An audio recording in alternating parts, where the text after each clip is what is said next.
Demonic presence at unsafe levels. Lockdown in effect. There are many demons, but there's only one. Electro-demon. Hello and welcome, dear viewers! Our tasty, sweet, and appetizing culinary show, The Hunt, is about to begin! Oh, I see we've got a new tasty morsel today! Fillet it, gut it, put some pepper on it, pickle it, bake it, braise it, or go a simple way and just chop it into little pieces. Oh, that's not important. What's important is a happy, stuffed, and satisfied stomach at the end of our tasty, sweet, and appetizing show. Dear friend, on this special day, let me congratulate you on your birthday. Here's a modest present. This is one of the weirdest games I've ever come across, but for different reasons that you might think right now. I have never heard about this game, and the majority of people on this planet haven't also. It's very rare. In the Russian market, the game is called Černaja Metka. In France, the game is known as Traque, and the game is also known as The Hunt. It was only released in Russia, France, and a few other countries. It was never released in the US or UK. The game was developed by Orion software and published in said countries by Buka Entertainment in 2008. This is a very, very rare game, and it's very obscure, probably because it wasn't released globally. But just because it's extremely obscure doesn't mean it's trash. In fact, this is actually a great game. We'll call the game by its so-called international name, The Hunt. In 2025, the criminality among the society has reached levels not known before. The government approved an extreme, though sure measure to ensure peace, security and prosperity for the society. Being a common citizen, there is a probability of 1 in a million of receiving the black mark, a device implanted in your body that emits a signal which can be followed.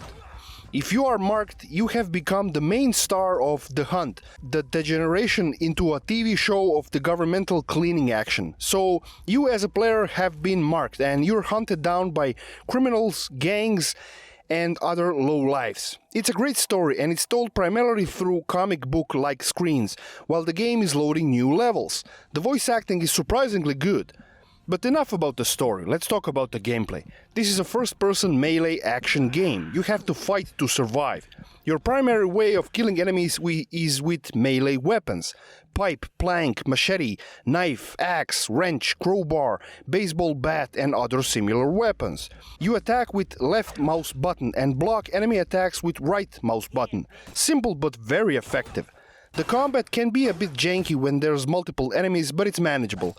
The fighting system is very similar to Condemned Criminal Origins. I mean, it's not a secret and it's clearly very visible that Condemned was the main inspiration for this game.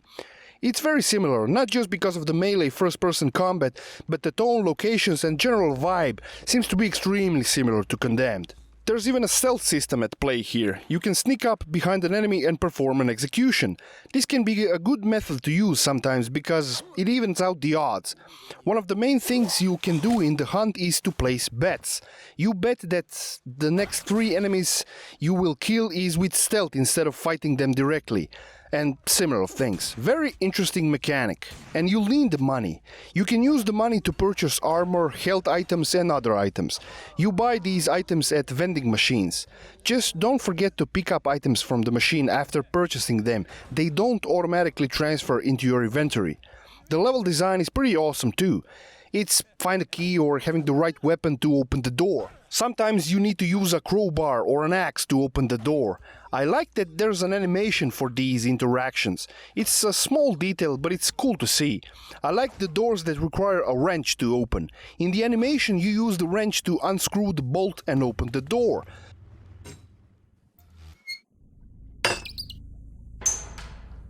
Hide! The locations are awesome. Run-down buildings, abandoned train yard, catacombs, and even an amusement park. The amusement park is my favorite level. In there you'll be killing clowns in broad daylight. It has a creepy vibe to it and the level is just amazing. Catacombs are also a standout level. It's underground and you'll be killing miners in there. It's just such a creepy level and the atmosphere is awesome in that level. The game also has a boss fight here and there. Most of the time it's at the end of the level. There's not a special mechanic when it comes to boss fights, it's just a matter of finding a good time to block, parry and attack. And the bosses have a bigger health bar than the regular grunts. Near the end of the game you will encounter enemies with shooting weapons and you will be able to wield such a weapon too, but the majority of the game it's melee combat. I finished the game on the standard difficulty and it took me about 6 to 8 hours to do so.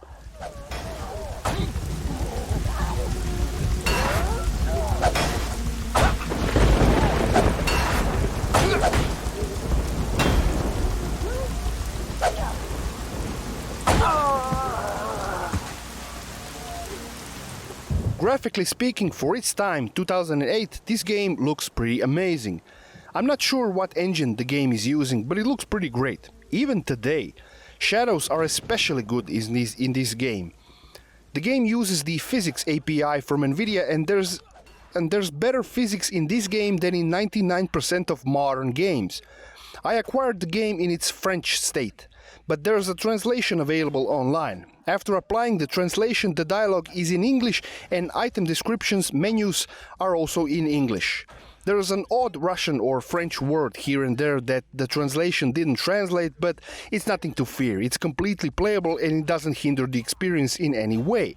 The game supports widescreen resolutions and it works great on Windows 10. I couldn't get the anti-aliasing to work, so I had to watch the jaggies all the time. I didn't mind. There isn't an option for anti-aliasing in the game's menu.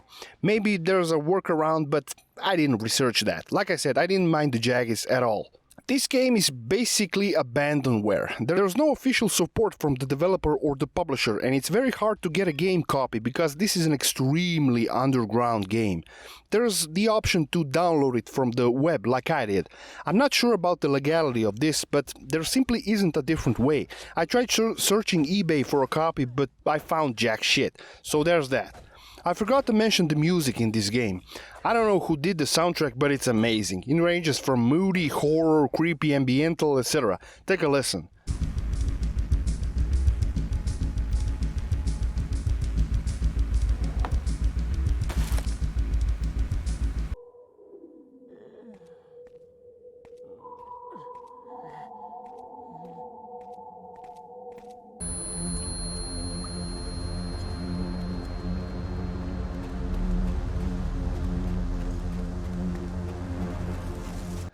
This is such an obscure game that I wasn't even aware of its existence a few days ago, and I keep track of obscure shit, but its obscurity shouldn't prevent you from playing it. This is genuinely a great game, even if it borrows a lot of elements from Condemned. Copying is the biggest form of flattery, or something like that. There aren't many games like Condemned on the market, and if you're a fan of that game, I highly suggest that you play The Hunt as well. It's really great. If I had to give a score to this game, I'd give it 9.3 out of 10.